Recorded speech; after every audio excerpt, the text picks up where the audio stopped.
Listo, entonces oficialmente los saludo, les doy la bienvenida. Yo soy Óscar Peláez, con seguridad que ya me han visto, me conocen. Hoy estoy encargado de dar apertura y también de culminar este pequeño encuentro, ah, que vamos a tratar de hacerlo de una manera ágil, muy informativa, de mucho aprendizaje, interesante. Estamos, pues, por supuesto, contentos por la oportunidad de empezar a promover, a encontrarnos a través de este nuevo programa que tiene la Universidad Católica Luis Amigó, que es la Maestría en Fundamentos de la Docencia en Lenguas Extranjeras.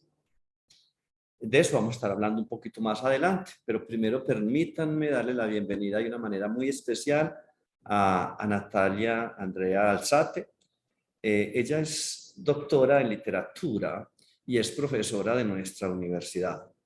La profesora Natalia, pues yo no me voy a dedicar a hablar mucho de ella, pero sí puedo contarles que ella es la coordinadora, de la directora de una línea del doctorado en educación, que también es uno de esos grandes aciertos de nuestra universidad y una de esas cosas bellas que hay en esta universidad, un doctorado en educación, y ella coordina una línea que es en didácticas de las lenguas, entre muchas cosas que hace la profesora Natalia en nuestra universidad.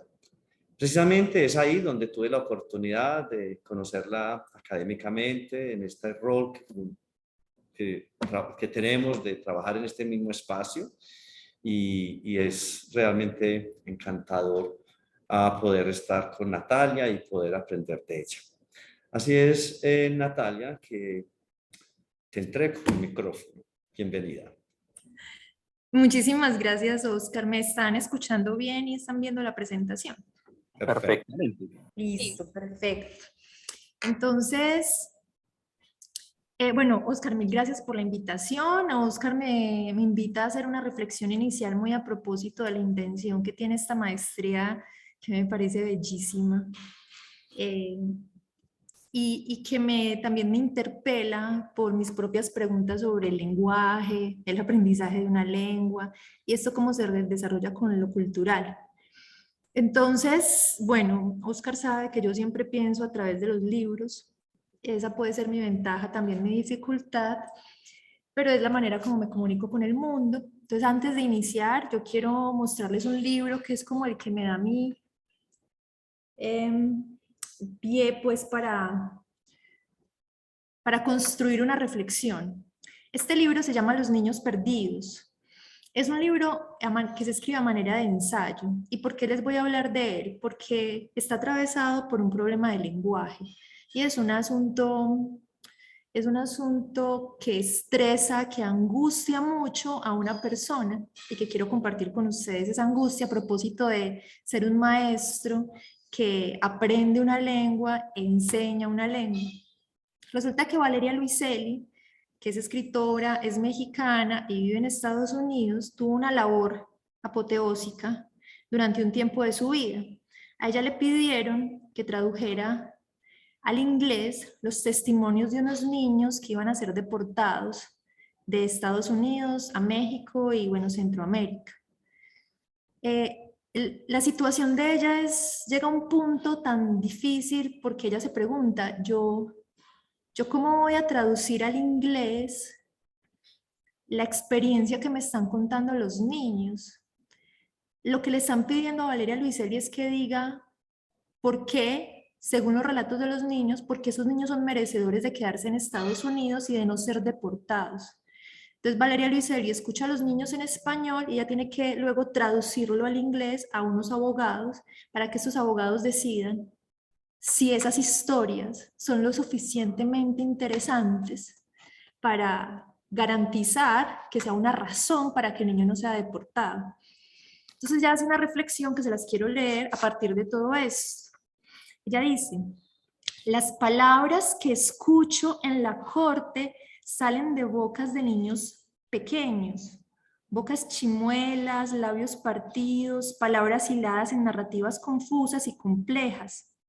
Los niños que entrevisto pronuncian palabras reticentes, palabras llenas de desconfianza, palabras fruto del miedo soterrado y la humillación constante.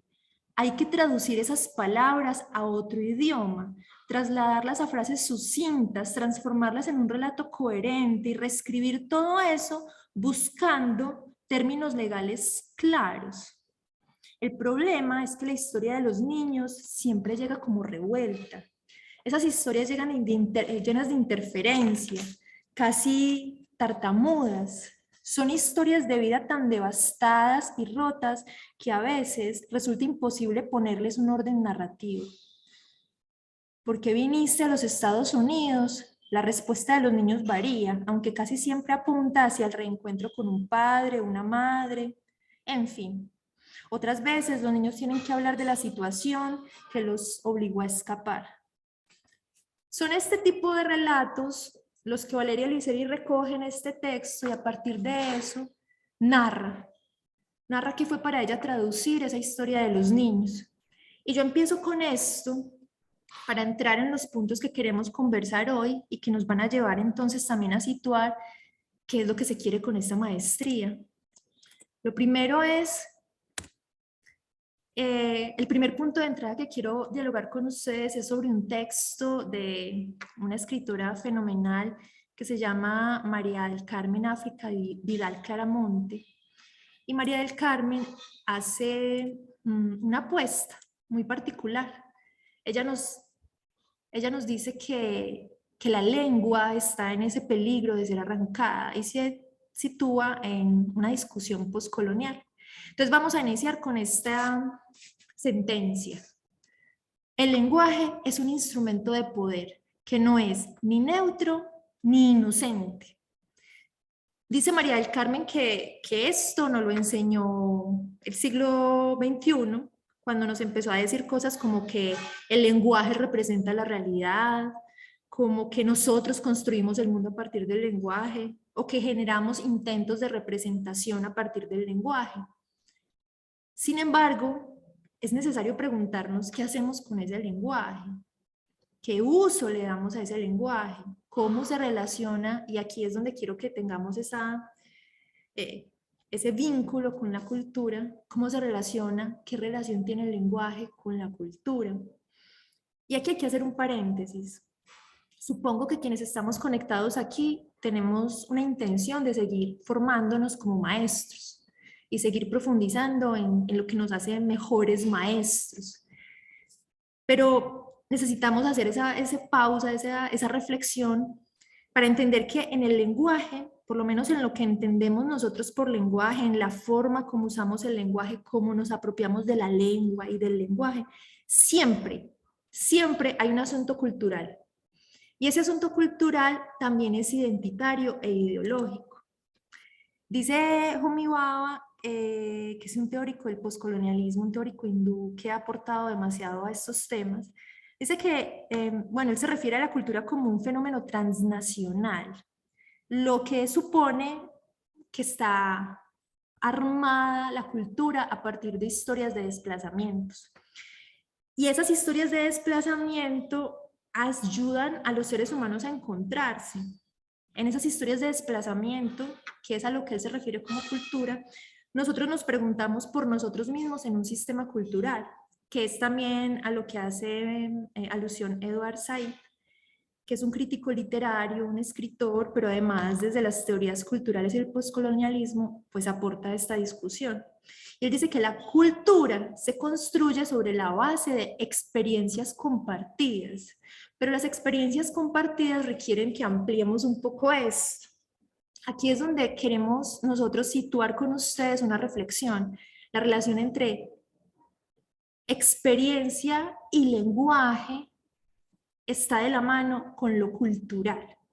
Para eso entonces yo voy a abrir como una especie de paréntesis en esto que vengo diciéndoles, con la intención también de hacer alusión a otro autor que me interesa mucho en este tipo de alocuciones que hacemos, que se llama Abril Trigo. Abril Trigo también habla de lo cultural y se preocupa mucho por las culturas compartidas. Él habla de procesos migratorios y de procesos identitarios migratorios, y yo voy a hacer uso de algunos términos que él menciona solo para que nosotros caigamos en cuenta de cómo se vincula el lenguaje, cultura y experiencia. Entonces, bueno, les voy a pedir que miren este triángulo que les puse aquí para situar unos conceptos que Abril Trigo propone. Recuerden que lo que quiero mostrar aquí es esta idea de que el lenguaje es un asunto de desplazamientos culturales. Entonces, Abril Trigo dice que una persona que se desplaza, él se refiere puntualmente a personas que han migrado, a personas que han transitado lugares y que han caído presas de alguna experiencia de desarraigo. Se refiere a los migrantes, a los exiliados, pero yo voy a hacer uso de esos términos hoy aquí también para hablar del desplazamiento cultural cuando uno está aprendiendo una lengua y cuando uno está aprendiendo nuevas palabras para nombrar el mundo. Entonces él dice que los seres humanos nos movemos en dos polos, el entonces allá y el ahora aquí. Y el entonces allá ese es el lugar del que venimos, es ese hogar del pasado, ese lugar del que salimos, ese lugar de cosas conocidas, ese lugar donde aprendimos las primeras palabras, nuestros primeros referentes de identidad. Cuando yo trabajo esto con los estudiantes, les pregunto, ¿cuál fue el primer hogar que ustedes habitaron o que ustedes recuerdan? Ese es el entonces allá. Pero también tenemos el ahora aquí. El ahora aquí es lo que estamos viviendo en el momento. Y eso que estamos viviendo en el momento casi siempre representa lo nuevo, lo que está por aprenderse, las nuevas palabras con que vamos a nombrar el mundo, los nuevos referentes que llegan a nosotros. Abril Trigo dice, están esos dos movimientos, sin embargo el ser humano no está ni en el entonces allá ni en el ahora aquí. O sea, así creamos que estamos en este ahora aquí, en realidad estamos en un movimiento que él lo llama frontería, ¿sí? Un espacio intermedio, un tercer lugar, una zona de tensión que pareciera una zona vacía en la que nos movemos de eso que estamos dejando para eso que estamos recibiendo. Siempre estamos dejando algo y siempre estamos recibiendo algo. Siempre estamos alejándonos de algo para llegar a algo nuevo o estamos asimilando algo con lo que ya tenemos. En esta zona fronteriza, que sería la frontería, hablamos entonces de un movimiento, lo que significa que los seres humanos somos seres siempre en movimiento. Así estemos quietos, así parezca que nuestra vida es quieta y estática, no lo es. La sola experiencia de estar vivos supone que estamos en movimiento. Y entonces, la idea de desplazamiento está asociada con la experiencia. ¿Qué ser humano no se desplaza? El ser humano que no vive una experiencia, el ser humano que no aprende algo nuevo. El resto están en constante movimiento. Y lo que quiero decirles con esto es que el aprendizaje de la lengua, el uso del lenguaje, ese uso que hacemos sobre todo para comunicarnos y sobrevivir, sucede en este espacio fronterizo, en este lugar de tensión.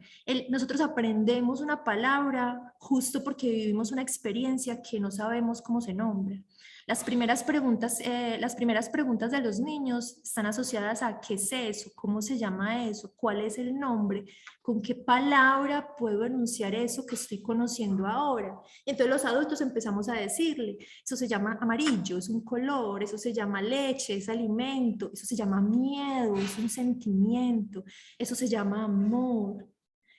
Y ese tipo de palabras están asociadas con la experiencia. De ahí pues que todo esto que les estoy diciendo tenga una intención, como ya les dije, mi intención inicial era decirles que el lenguaje es un asunto de desplazamientos culturales, pero también que el lenguaje transmite una experiencia. Lo que yo quiero que pensemos aquí, perdón que se me fue esto.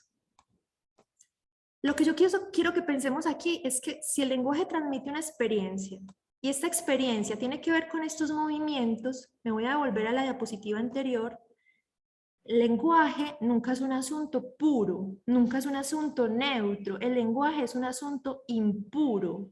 Hay una impureza en el lenguaje y eso no está mal, eso es poético, eso es bonito, eso es la textura de quien habla y quien vive y quien transmite una experiencia.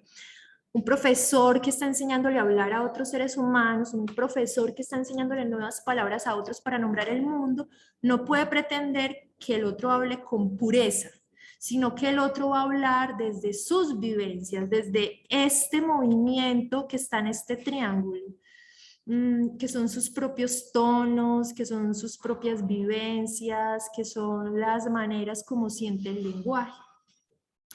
Esta impureza es muchísimo más rica que una unidad de coherencia y sistema lingüístico. Quiero que pensemos eso. Cuando hablamos de un lenguaje desde la perspectiva cultural, siempre tenemos que abrazar la idea de impureza del lenguaje. Y yo espero que los maestros de inglés se sensibilicen frente a eso, así como se deben sensibilizar quienes les están enseñando a los niños chiquitos a hablar por primera vez. Nosotros estamos tan neuróticos con la idea de la correcta pronunciación, que a veces se nos olvida el tono de vida con el que sale una palabra, a veces se nos olvida el sentido profundo que tiene una palabra. Entonces un niño aprende a pronunciar muy bien una palabra, pero no sabe qué significa y no sabe qué significa en su vida. Por eso cuando usamos la lengua para comunicarnos, lo que hacemos, lo que realmente hacemos, es transmitir una experiencia de vida. Más que un sistema lingüístico, ¿sí? Yo sé que quien enseña una lengua se prepara para enseñar sistemas lingüísticos, es necesario, pero eso es simplemente la primera parte. Lo que usted está enseñando va mucho más allá.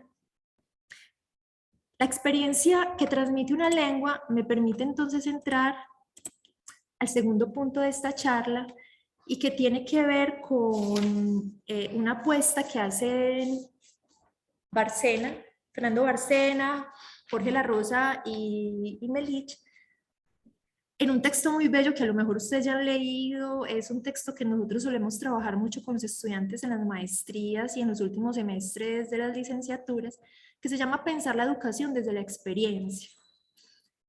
Este textico, pues para nosotros es muy importante porque nos ayuda a conectar con la idea del lenguaje. Los autores dicen que nosotros hemos olvidado que nosotros, los seres humanos, entendemos las cosas experimentándolas de forma corpórea, en situación. Y voy a leer textual una parte que ellos nos dicen: comprendemos a partir de nuestros cuerpos, a través de las relaciones que establecemos con los demás, aprendemos a través de las formas a través de las cuales nos ponemos en contacto con los objetos del mundo. Usamos el lenguaje como medio para comunicarnos, pero también aspiramos a hacer del lenguaje el fin de todo aquello que consideramos comunicación humana. Y por eso, tan importante como lo que decimos es lo que mostramos y callamos. Lo que importa, en este sentido, dicen los autores, es la experiencia. Quiero que pensemos esto entendiendo que el maestro está dedicado todo el tiempo a planear clases, pero si es sensible, si ese maestro es sensible, sabe que lo que está planeando son experiencias. Y cuando nosotros decimos, ¿cómo voy a asombrar a al estudiante? ¿Cómo lo voy a motivar? Todo el tiempo estamos pensando, pues, ¿cómo voy a generar una experiencia para que el estudiante aprenda? Eso es lo que está detrás. Por eso los autores proponen, pues, esta reflexión para situar distintas dimensiones de lo pedagógico y del pensamiento sobre la educación que estén en lugares diferentes a los dominantes. Entonces habría que pensar cuáles son los lugares dominantes, qué significa eso de un lugar dominante. Y ellos dicen es que hay lugares que son más de experiencia sensible, que son los lugares cercanos al cuerpo. Mientras más cercano al cuerpo está esa experiencia, más aprendizaje tenemos, más conciencia del lenguaje tenemos. El lenguaje no está lejano a nuestro cuerpo. El lenguaje es como la manera que tenemos para exteriorizar aquello que nos atraviesa.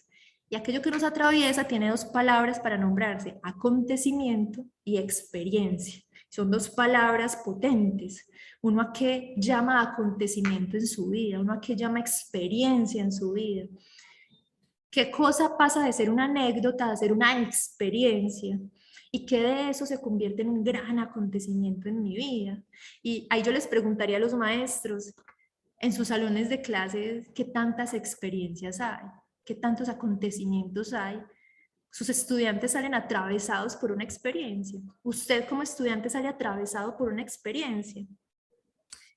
Todo esto que dicen los autores, pues tiene una función particular en esta charla, sobre todo para nosotros que queremos seguir profundizando en ser maestros, y es que ellos dicen y critican mucho ese lenguaje que se usa, que está tan distanciado del cuerpo, que son lenguajes impersonales, ellos lo llaman así, de la racionalidad tecnocientífica. Son lenguajes que se han instalado en lo pedagógico y que se nos convierten a nosotros en cómo redactar un objetivo, cómo hacer una planificación, cómo diseñar una estrategia. Todo eso se convierte en un lenguaje tecnocientífico de un tipo de racionalidad que nos vende la idea de que un maestro tiene que ser un experto. ¿Sí? Y el experto, así como lo proponen estos autores, Bárcena, La Rosa y Melich, el experto es una persona totalmente alejada de la experiencia. Ustedes a lo mejor les ha pasado como estudiantes llegar a un salón de clases y encontrarse un profesor que da una cátedra maravillosa. De pe a pa, habla 2 horas, qué tipo, qué mujer tan inteligente, qué persona como domina el saber, dio un montón de datos y uno dice, wow. Pero más allá de lo que dijo, no nos sentimos interpelados en nuestra vida, no sabemos si eso realmente fue una experiencia para nosotros. El lenguaje del experto es el lenguaje de la persona, voy a utilizar aquí una palabra pues súper coloquial, el lenguaje del experto es el lenguaje del sabelotodo, el que tiene todas las citas de memoria, el que tiene todos los autores en la mente, el que tiene en su mente todos los libros, el que se sabe todas las fórmulas. Pero el lenguaje de la experiencia es un lenguaje que se construye con el otro, no es un lenguaje que posea solo el profesor, es un lenguaje que se construye en la experiencia entre profesor y estudiante. Ahí es imposible la figura del experto. La figura del experto es un lenguaje que arranca, que quita, que elimina la historia de vida personal. El lenguaje de la experiencia me ayuda a acercarme a nuevos aprendizajes con mi propia historia. Entonces, este ejercicio que proponen ellos y que nos ayuda a nosotros aquí a ir juntando lenguaje, cultura y experiencia, pues nos ayuda a entender que una experiencia que acontece en el cuerpo y se interioriza a través de las palabras que tratamos, es un lenguaje que de verdad se usa para contarnos a nosotros mismos. En la medida en que yo enseño, yo me enseño. En la medida en que soy maestro y le enseño a otros los que yo he estudiado, ellos me van conociendo a mí. Yo no puedo aislar mi historia de vida de lo que enseño. Yo no puedo aislar mis propias experiencias de la persona que soy hoy. Incluso mi tono de voz les dice a ustedes mucho de quién soy yo. Las palabras que uso para nombrar las cosas les va a decir mucho de quién es la persona que hoy les habla. Y más si se piensan con un maestro que ustedes ven regularmente. Ustedes van conociendo a ese maestro. Y eso cuenta una historia, y esa historia es a la que nosotros llamamos experiencia. En este sentido, enseñar una lengua es sobre todo, y quiero que pongan mucha atención en esto, enseñar una lengua es sobre todo ayudar a otros a nombrar sus experiencias de vida. Yo lo digo como maestra que ha sido formada en infancia y que se supone que me enseñaron a enseñarle a otros niños a leer y a escribir. Pero también lo digo como maestra que acompaña a maestros y entre esos maestros de inglés que todo el tiempo se están preguntando cómo trabajar un tema con los niños. Piensen que lo que ustedes están haciendo cuando piensan cómo enseñarle a un niño a hablar inglés, cómo ayudarle al niño a ampliar su mundo, a llenar de sentido y de palabras eso que le está aconteciendo. Así las cosas, el lenguaje nos permite llenar de sentido nuestro propio mundo. Y por eso es importante la idea de cultura. Porque allí subyacen estas experiencias y que nos hacen preguntarnos quién soy, cómo soy, qué cosas hablo, qué dice de mí eso que hablo, cómo vivo yo dentro de un grupo social, qué identidad tengo dentro de este grupo social, qué de eso me marca, qué de eso me acontece, qué de eso es experiencia.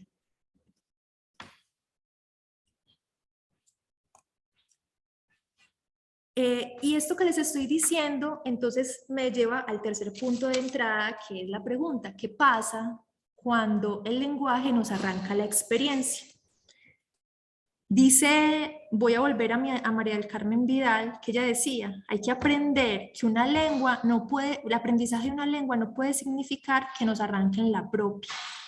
Entonces les voy a proponer un ejemplo.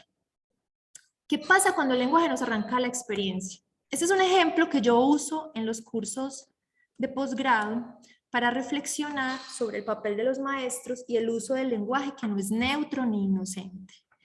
Esta imagen que les pongo ahí se deriva de un documental que se llama Calafate, el zoológico humano.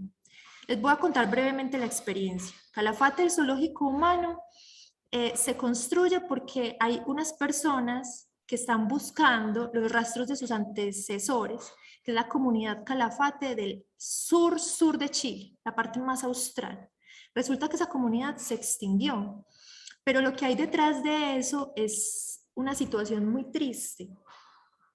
Miren, ustedes los ven ahí. Ven una comunidad de personas que poblaron el sur de Chile por allá en 1800, pero ahí donde los ven, esa fotografía no es en su lugar, no es en el lugar donde ellos vivían, sino que es en un espacio muy diferente y muy alejado, donde otro tipo de personas armaron una especie de telón, una especie de locación para exhibirlos. Imagínense, el documental vale la pena mucho verlo. Les voy a decir cosas muy puntuales. Lo que sucedió fue que unos colonizadores, cuando venían al sur de Chile, encontraron este grupo de personas y se les ocurrió que sería muy interesante exhibirlos en Europa.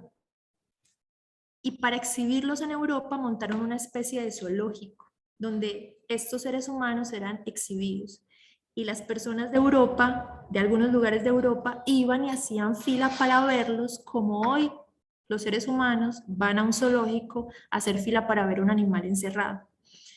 Entonces estas personas fueron engañadas para ser llevadas a ese lugar. De hecho, en la siguiente fotografía pueden ver, esa es una fotografía de la persona, ustedes ahí mismo identifican quién es la persona que los secuestró y se los llevó para este otro lugar engañados, y quiénes son las personas que fueron secuestradas, que fueron engañadas. ¿Qué pasó con ellos? Les voy a decir cosas muy breves. Ellos, cuando llegaron allá, empezaron a morir rápidamente. Empezaron a morir de tristeza y de depresión. Todo lo que hubo aquí está totalmente relacionado con el lenguaje. A estas personas les negaron su posibilidad de comunicación, su posibilidad de ser tratadas como personas dignas. Les arrancaron metafóricamente su lengua y les quitaron la posibilidad de ser ellos y los volvieron un objeto de exhibición. Esta comunidad decidió dejar de reproducirse y se extinguió. Y bueno, la historia tiene muchos detalles, es un documental que dura más o menos 2 horas, pero se los trae aquí muy a propósito de qué pasa cuando el lenguaje nos arranca la experiencia. Y que también quisiera yo que ustedes piensen en qué pasa cuando nosotros como maestros le arrancamos la experiencia a nuestros estudiantes. La otra entrada que quiero hacer aquí sería como el otro caso de la resistencia, y es cuando la lengua es viva, cuando hablamos de una lengua que resiste. Y les traigo como ejemplo a una crítica feminista, crítica cultural muy interesante, es un personaje muy interesante, ella se llama Gloria Anzaldúa, y Gloria Anzaldúa tiene un libro que se llama La Nueva Mestiza. Aquí lo tengo. Ella es una mujer chicana, Ser chicana significa que se identifica identitariamente y geográficamente en la frontera con el sur de México y que limita con Texas. Entonces, lo que ella hace es crecer en una frontera, pero en esa frontera pasan unas particularidades, es que no hay un lenguaje neutro, allá no se habla, quienes viven ahí viven en un tránsito constante, entonces no se habla un español puro, no se habla un inglés puro, se habla una mezcla que además mezcla dialectos de las personas que históricamente conformaron ese territorio. Entonces les voy a leer un pedacito de lo que es este libro. Es un libro que no es muy conocido en educación, sí es muy conocido en estudios culturales y en el área de la lengua desde la perspectiva cultural, pero en educación casi no es conocido y vale mucho la pena, porque esto nos lleva realmente a discutir que el lenguaje es neutro, no es neutro ni mucho menos puro. Entonces ella en el prefacio al libro dice: las tierras fronterizas están presentes de forma física siempre que dos o más culturas se rozan, cuando gentes de distintas razas ocupan el mismo territorio, cuando la clase baja, media, alta, infra se tocan, cuando el espacio entre dos personas se encoge con la intimidad compartida. Y ella se define así: soy una mujer de frontera, crecí entre dos culturas, la mexicana y la angla. Llevo encabalgadas sobre esa frontera tejano-mexicana y sobre otras toda la vida. No resulta un territorio cómodo en el que vivir, este lugar de contradicciones. Vivir en los bordes y en las fronteras, mantener intacta la propia integridad e identidad cambiante y múltiple es como tratar de nadar en un nuevo elemento, en un elemento ajeno. Les hablo de esto para contarles lo que ella propuso. El libro originalmente, esta es una traducción, pero el libro originalmente está escrito como habla una persona chicana que transita del inglés al español tranquilamente, pero aquí como para hacerlo más comercial y llegar a personas que no sabemos inglés del todo, entonces lo hacen unas traducciones. Y ella habla de ese original en el que se creó este libro y dice: este libro, por lo tanto, habla de mi existencia, mis preocupaciones por la vida interior del ser y por la lucha de ese ser en medio de la adversidad y el quebranto, por la confluencia de imágenes primordiales, por los posicionamientos extraordinarios que adopta la conciencia en esas corrientes que confluyen y por mi necesidad casi instintiva de comunicar, de hablar, de escribir sobre la vida en la frontera, sobre la vida en las sombras.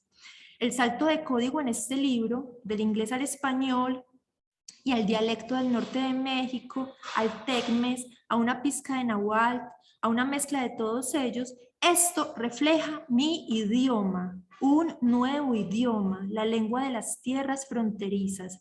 Ahí, en la cultura de las culturas, las lenguas se entrepolinizan, polinizan y adquieren nueva vitalidad, mueren y nacen. A este tipo de lengua es al que yo quiero que ustedes también se acerquen y reflexionen, que no asuman el aprendizaje de una lengua desde un lugar tranquilo, porque aprender una lengua es un asunto revolucionario. Y como les mostré el ejemplo de Calafate, como una experiencia nefasta, una experiencia en la que alguien nos está arrancando la lengua, aquí les muestro otra experiencia, la experiencia de la resistencia, la experiencia de la crítica. Que no nos arranquen la lengua significa que nosotros tampoco nos la dejemos arrancar.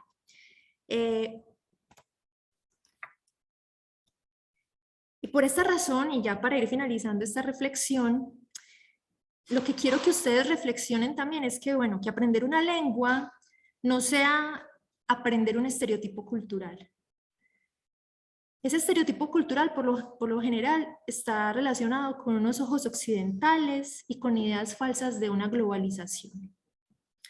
Que el lenguaje no se convierta en ese medio a través del cual nosotros perpetuamos estructuras jerárquicas de poder. Que nunca creamos que la lengua es neutra.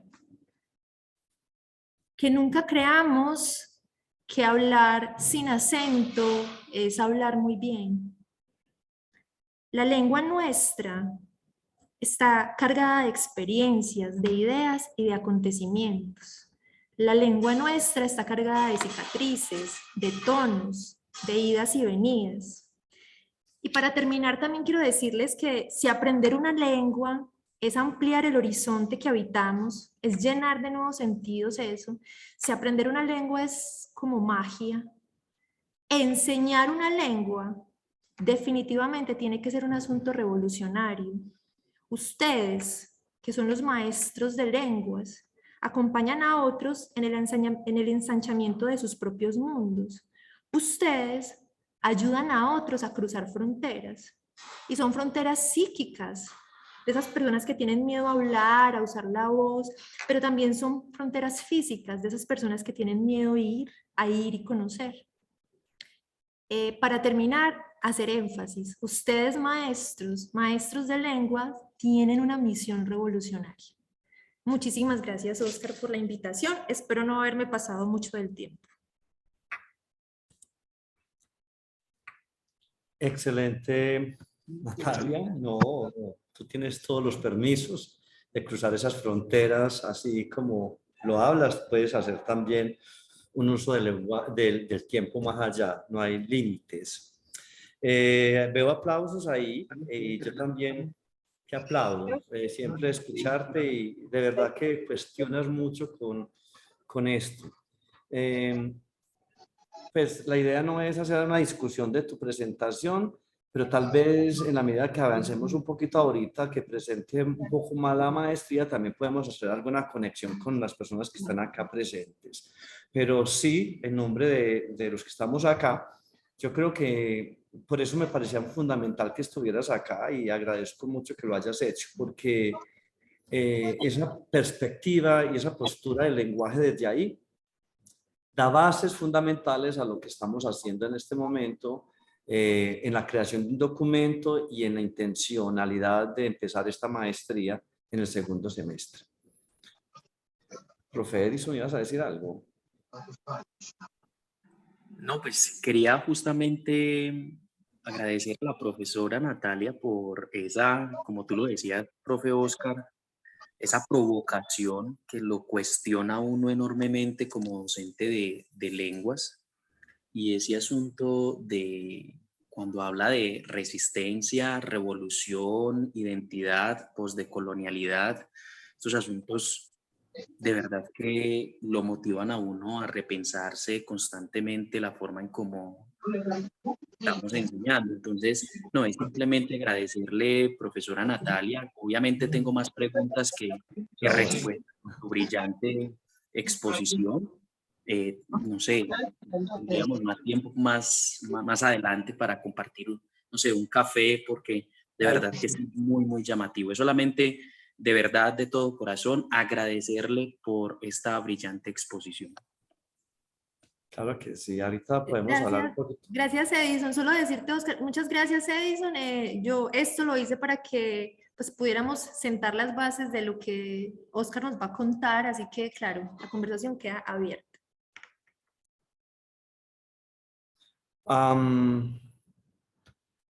Bueno, a ver, si me das esto aquí, compartir pantalla para yo continuar un momentico.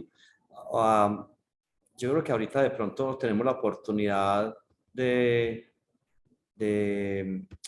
hablar un poquito al respecto. Listo.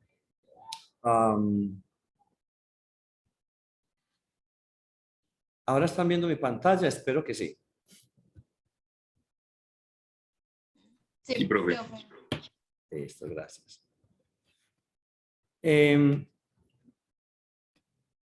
Realmente no, pues vamos a seguir desconectado lo que estamos lo que Natalia nos presentó acá, el cuestionamiento que nos hizo, sin lugar a duda, pues que nos debe conectar con este programa que se llama Maestría en Fundamentos de la Docencia en Lenguas Extranjeras. Y realmente me parece que es así porque como lo vamos a ver más adelante y como lo van a seguir, ojalá conociendo las personas que tengan la oportunidad de hacer parte de este programa, se van a dar cuenta que esta concepción del lenguaje, no como los expertos de la lengua, sino como los que viven experiencias en el mundo a partir del lenguaje, es precisamente uno de los componentes fundamentales, componente epistemológico de este programa, de esta maestría. No es esa concepción del lenguaje técnico, científico o formal, sino que es la idea de un lenguaje que nos ayuda a relacionarnos con el mundo, a comprender el mundo, que va más allá de simplemente esa función gramatical, formal, estructurada de la lengua. Este programa se llama precisamente Fundamentos en la Docencia de Lenguas Extranjeras. Y se llama Fundamento en la Docencia porque está intencionado para eso que nos cuestionaba Natalia, para los que somos maestros, para entender el lenguaje y fundamentarnos y poder así compartir con algunas personas este regalo tan profundo que es acompañar a alguien a que a partir de esos códigos, a partir de un lenguaje pueda también desde esas fronteras traspasarlas, irse más allá y tener una experiencia amplia del mundo. Entonces, fundamenta es una maestría que nos ayuda a fundamentarnos, a encontrar nuestras posturas identitarias como maestros. Es una modalidad presencial y es con un nivel no de profundización, sino de investigación. Sin lugar a duda, la profe Natalia, a quien presenté un poquito al principio, fue a partir de la investigación, a partir de su estudio, como fue llegando a ir concibiendo, entendiendo y relacionándose con el lenguaje de esta manera. La periodicidad de nuestra maestría será semestral, es decir, esperamos abrir cortes cada semestre. Fue creada pues por un acuerdo primero de la universidad y luego a través del registro calificado del Ministerio de Educación de octubre del 2021 y el SNIES apenas lo recibimos este año y por eso nos estábamos demorando un poco para empezar a hacer todos los protocolos necesarios para abrir nuestra maestría. Tiene unos objetivos que son de orden genérico y de orden particular. Esos objetivos o resultados de aprendizaje de orden genérico se refiere a todo lo que una persona en la universidad puede encontrar a través de cualquier programa en nuestra Facultad de Educación y Humanidades. Pero de orden particular, los resultados de aprendizaje son aquellos que son de la disciplina, que son propios de este programa que estoy compartiendo con ustedes. Entonces, yo quisiera solamente detenerme en esos resultados de aprendizaje de orden particular. ¿Por qué? Porque lo primero es ¿qué conlleva esta maestría? A que una persona, un magíster de este programa, pueda orientar su práctica de enseñanza de acuerdo a una concepción de lengua y las tendencias en el campo. Es lo primero.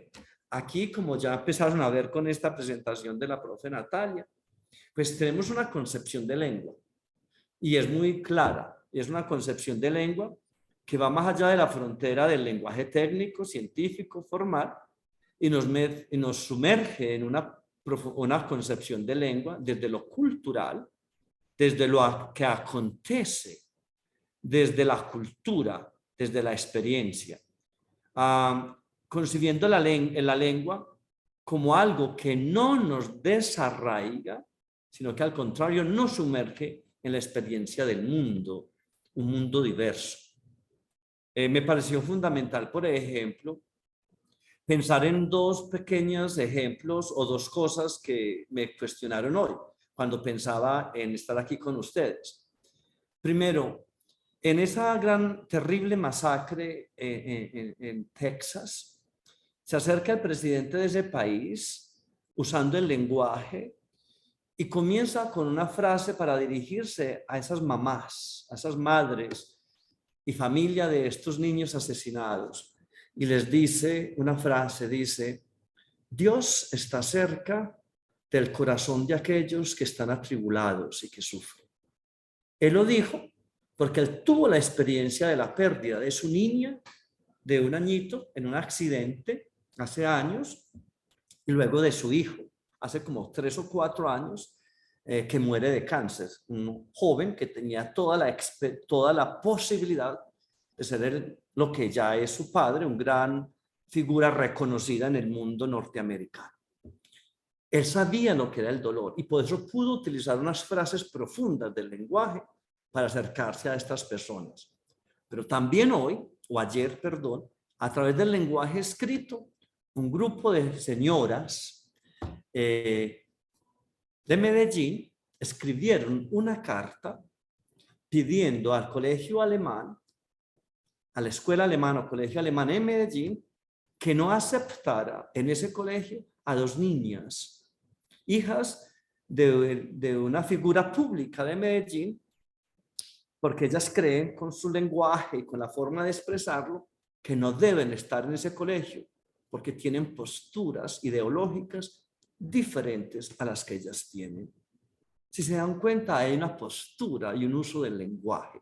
Entonces, la primera particularidad de nuestra maestría es precisamente que una persona que curse este programa tendrá la posibilidad de orientar su práctica de enseñanza de acuerdo a una concepción de lengua muy propia del programa, de este programa nuestro. Segundo, reorienta su práctica con base en su reflexión de los aspectos interculturales, como nos lo mostraban ahorita, políticos, sociales y económicos del contexto. O sea, es un lenguaje que, como decía Natalia, nos sumerge en la experiencia, en la realidad de lo que estamos viviendo. Otro de nuestros resultados será que construye propuestas innovadoras y pertinentes para la formación, enseñanza y evaluación de lenguas en diversos contextos. Miren que estamos enmarcados en la realidad del mundo. Y finalmente, que desarrolla pensamiento crítico frente a los diferentes roles del maestro de lengua en la actualidad. Pues no nos podemos detener, pero ahorita ya creo que empezamos a entender, bueno, ¿y de qué roles podemos estar hablando? ¿Qué es el maestro de lengua hoy en nuestro contexto? Para eso, les presento rápidamente el plan de estudios. Está dividido en 4 niveles y estamos tratando de abordar, o se intenciona abordar estos genéricos o estos resultados genéricos y específicos o particulares que les acabé de mencionar. Tenemos en el primer nivel cursos de investigación, que se llama Paradigmas de Investigación, luego taller de línea. Ese taller de línea 1, taller de línea 2 en el nivel 2, taller de línea 3 en el nivel 3 y en el nivel 4, taller de línea 4, es como toda la parte investigativa que va a ser el maestrando con el acompañamiento de un asesor, tutor, que te va a acompañar todos esos 4 niveles a precisamente poder encontrar un problema, poder formular una propuesta, poderla ejecutar y poderla socializar, analizar y compartir en la comunidad académica. El otro seminario que tenemos en nuestro primer nivel se llama Identidad Docente del Maestro de Lenguas. Espero que estén ya percibiendo como ese carácter, esa ADN propio de nuestro programa. Luego tenemos otro que se llama Maestro Sujeto Político en la Globalización. Y el otro curso o seminario será Fundamentos de la Lengua. Entonces, como se dan cuenta, esto estará abordando toda esta concepción de lengua, toda esta postura identitaria, todos estos enfoques epistemológicos de nuestro programa. En el nivel 2, de nuevo hay un seminario de investigación cualitativa, luego tenemos un seminario de investigación cuantitativa, el taller de línea 2, del cual ya hablé, otro curso que se llama Maestro Hacedor de Política, y luego la formación sociohumanística. Este es un curso genérico de nuestra universidad. En el nivel de línea, en el nivel, perdón, 3, el curso son mediaciones tecnológicas para la investigación, taller de línea 3, maestro innovador de sus prácticas, tendencias actuales del lenguaje, maestro y literacidades.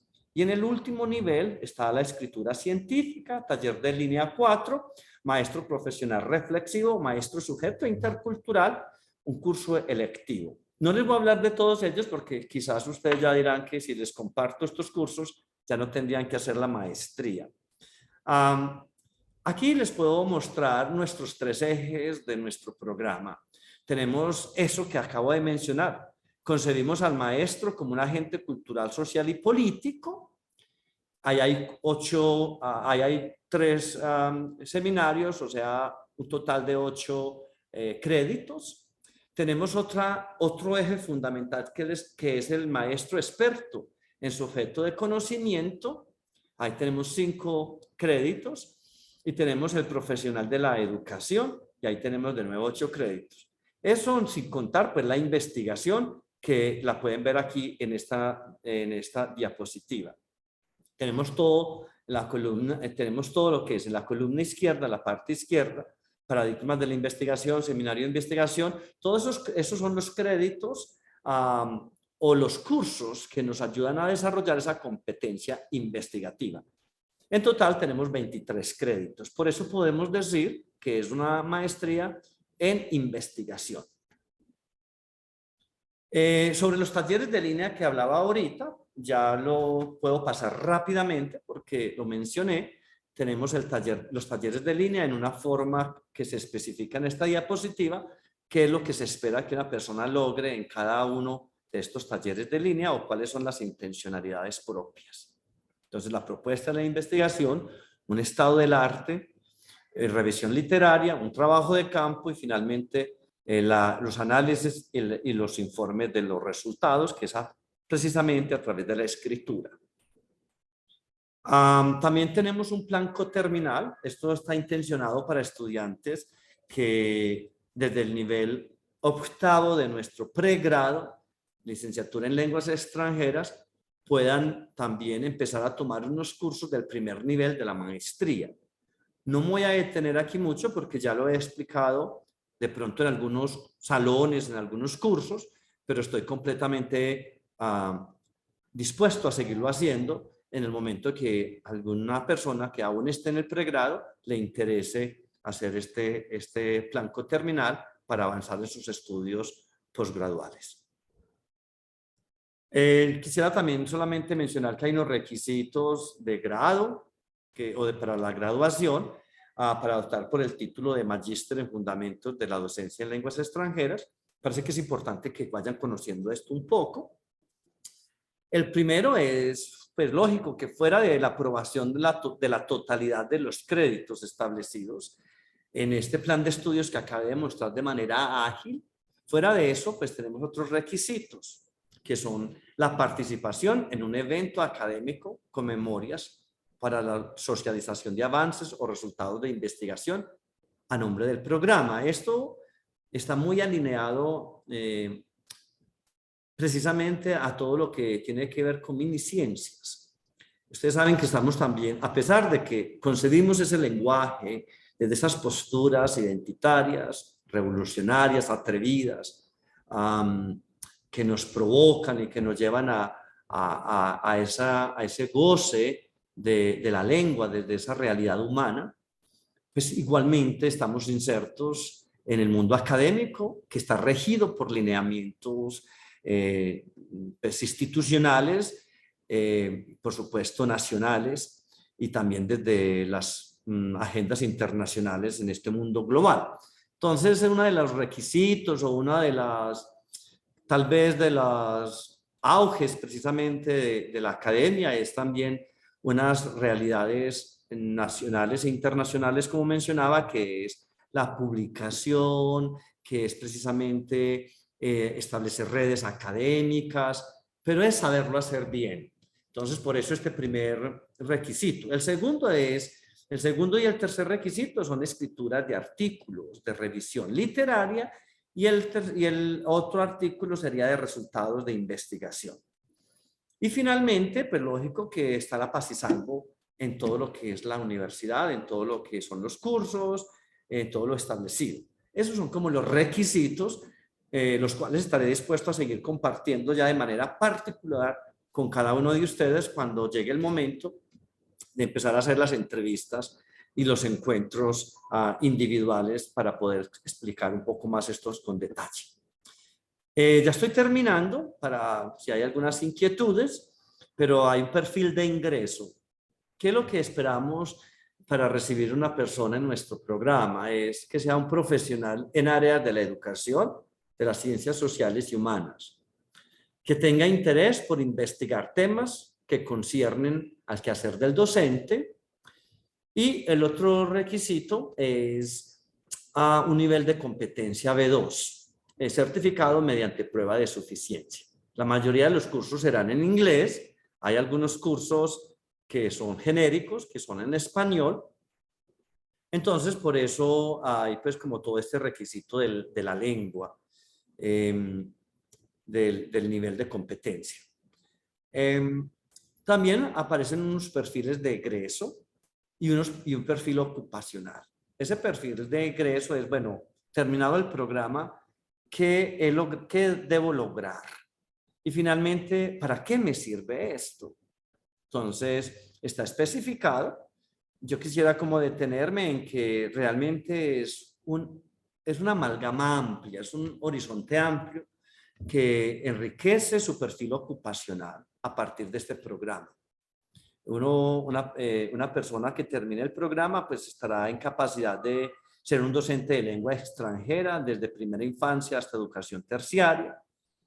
Podrá ser formador de maestros en facultades de educación, ser asesor y consultor en el sector público y privado en asuntos relacionados con la enseñanza de las lenguas extranjeras, líder de comunidades académicas en el campo de la educación, asesor en la formulación, seguimiento y renovación de proyectos curriculares, jefe o coordinadora en instituciones educativas,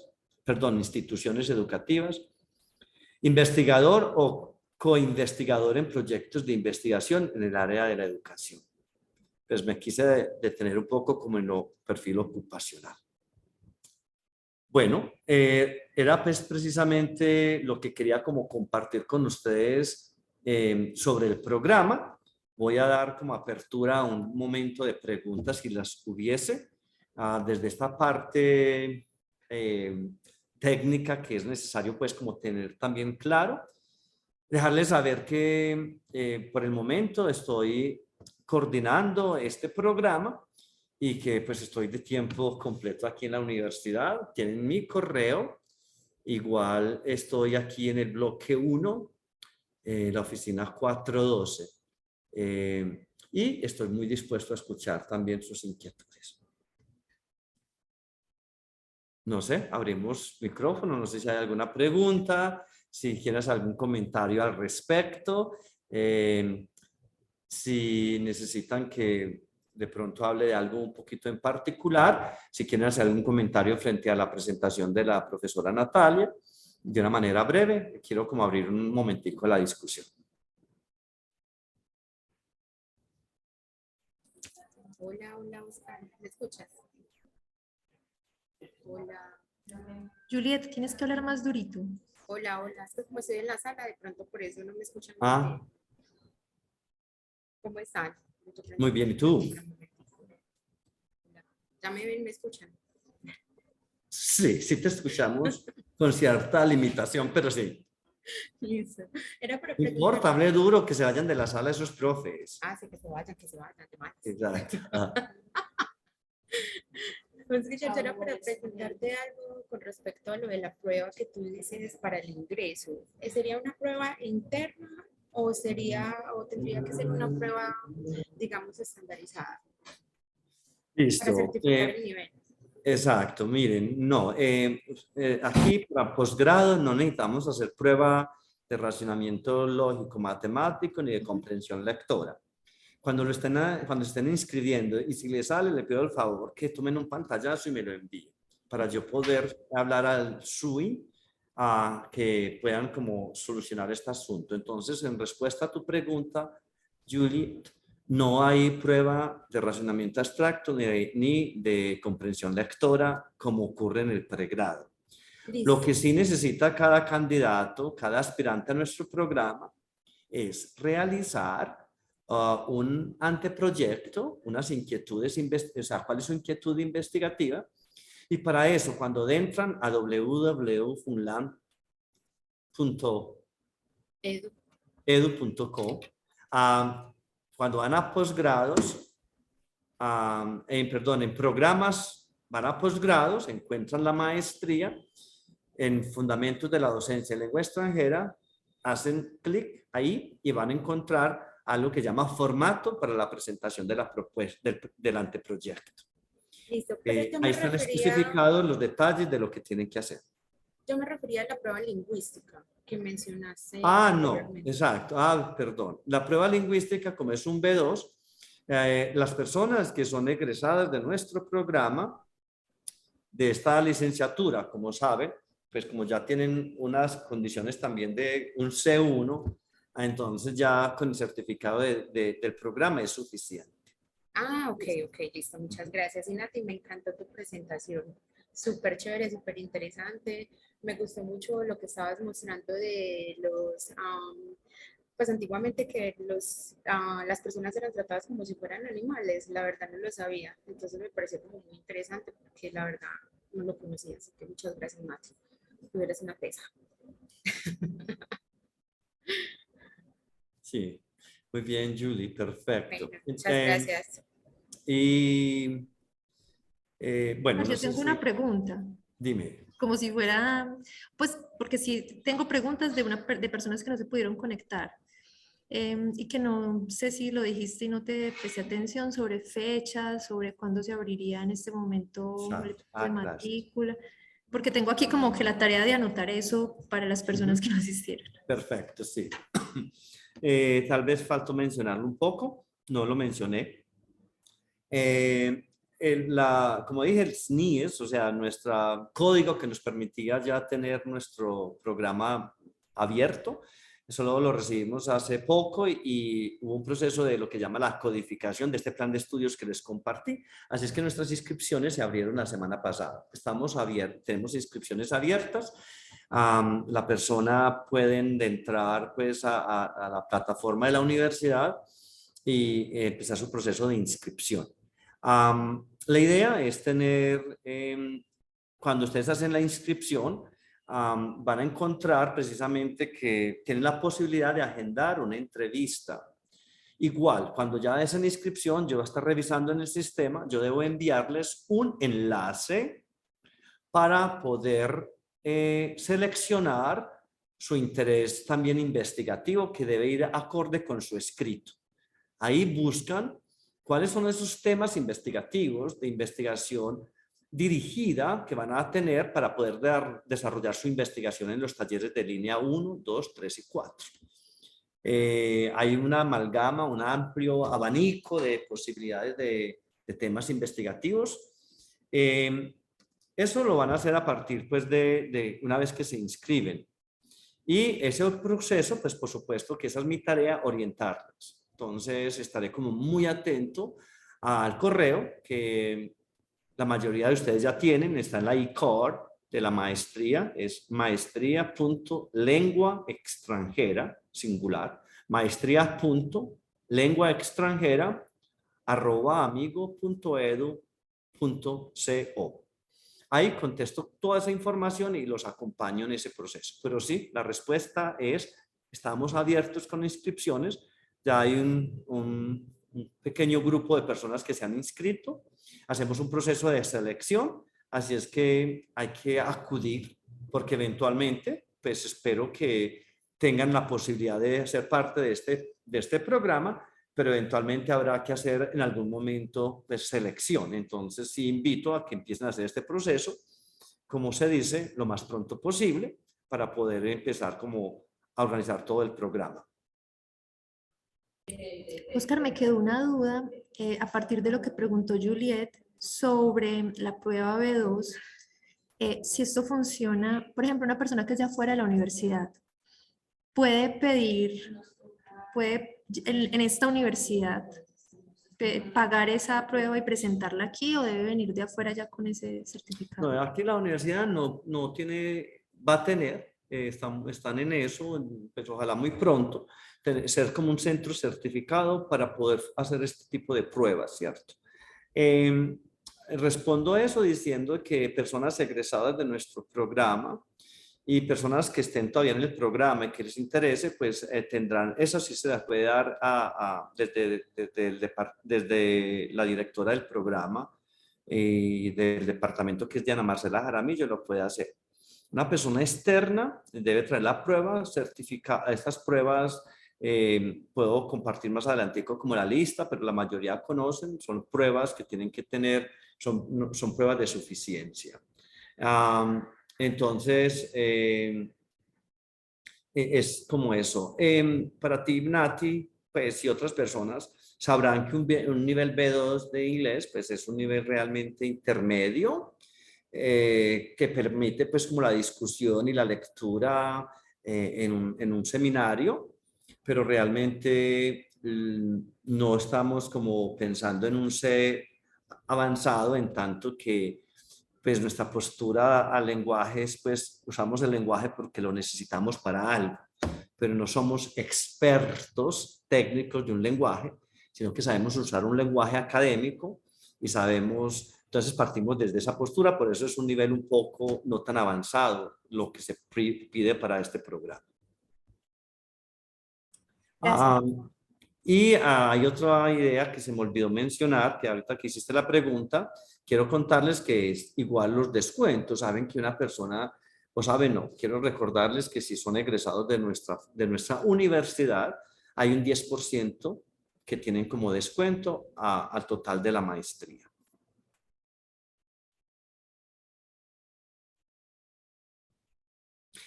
Profe Edison, no sé si usted nos dijo que ya, usted subió al chat para firmar, para asistencia. Sí, Ok. ya la puse en el... Oscar, una última pregunta. ¿Hay un tiempo límite ya establecido? Todavía no. Solamente el tiempo límite para subir todos los papeles al sistema o algo así, o todavía no. Todavía no estamos en esa etapa. Sí, es decir, estamos en inscripciones abiertas, pero estamos con todos los, ¿cómo se dice? Con los requisitos o los protocolos universitarios.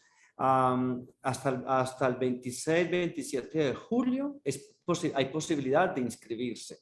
Pero yo sí pienso que lo mejor es que una persona empiece a hacerlo lo más pronto posible, porque repito, es posible que si dejamos que pasen las semanas, podremos encontrar ya el cupo lleno.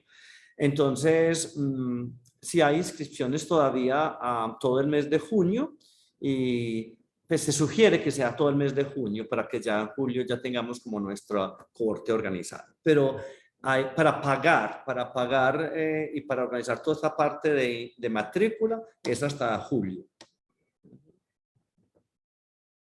Gracias, Nati, por esas preguntas tan necesarias y prácticas. Muy bien, no sé si alguien más tiene alguna inquietud. Contarle a los demás, los que estén aquí, es compartir esto con los demás, es que sepan que estamos muy atentos. La información pues la doy yo, pero igual la directora del programa de licenciatura en lenguas extranjeras, que es Diana, también Erika, y cualquier profesor de nuestro programa está como muy atento a este proyecto, que es de todos, y estoy seguro que están dispuestos cualquiera de ellos a darle la información cuando los encuentre por ahí en los pasillos o donde los vean. Agradecerles mucho a ti, Nati, de nuevo por haber estado acá y por haber compartido un tema tan provocador. Y bueno, quedo muy atento a poder como seguir atendiéndolos y poderles dar más información una vez que la necesiten. A todos muchísimas gracias. Gracias, Oscar. Gracias a todos. Nos vemos. Gracias por llenar la asistencia, por favor, antes de irse. Un fuerte abrazo para todos. Bendiciones. Gracias, Edison, muy querido. Recuerde que usted quiere tomarse un café con Nati. Listo, así es Claro que... que sí, muchas cosas para discutir. Claro que sí. Chao, Karen. Profes, muchas gracias. Muchas Feliz gracias. tarde. Un Chao abracito, para todos. chao. Gracias, hasta luego, que estén bien. Chao. Bueno, muchísimas gracias. Nada, Chao. déjame, yo dejo para que me cuentes una cosita, no te vayas a desconectar, que necesito que me des una pequeña información. Sí.